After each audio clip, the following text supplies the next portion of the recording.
to make some adjustments in our spark timing feedback. So we can see right here, if we're at a value of 0, that means we're at our desired target.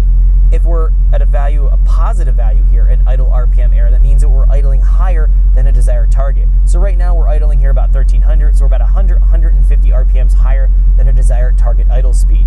What I'm going to do right now is just use minus in my range right here, and it's going to be taking away spark timing from my base spark timing I'm commanding from that idle area in the spark timing table, which we know is 12 degrees.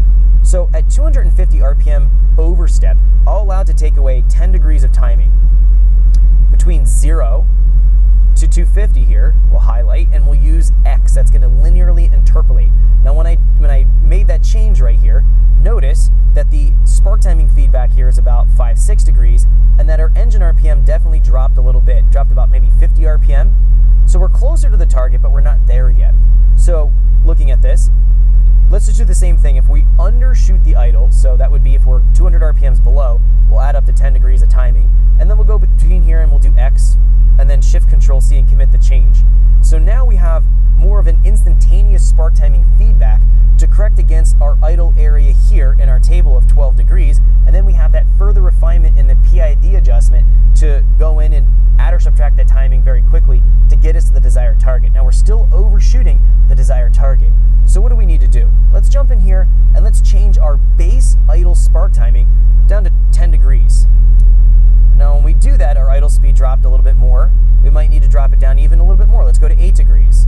So now our idle speed's getting closer. Now one thing we want to kind of keep in mind and take a look at is what the actual spark timing's at. Here it's about 4, 5, 6 degrees. We see it's moving around a lot, and that's because it's constantly trying to adjust and chase that spark timing to get us to the desired target speed. So it's normal to see the spark timing moving around there. Let's do Shift Control C and commit the change. I'm going to use V right here and just vertically interpolate that upwards. Do the same thing, commit the change. I don't like to go into the negatives at idle. So right here, where again, we're positive values, we probably could bump this down to something like 6 degrees. And that's probably going to be where I stop. Again, I don't want to get that spark timing too much lower.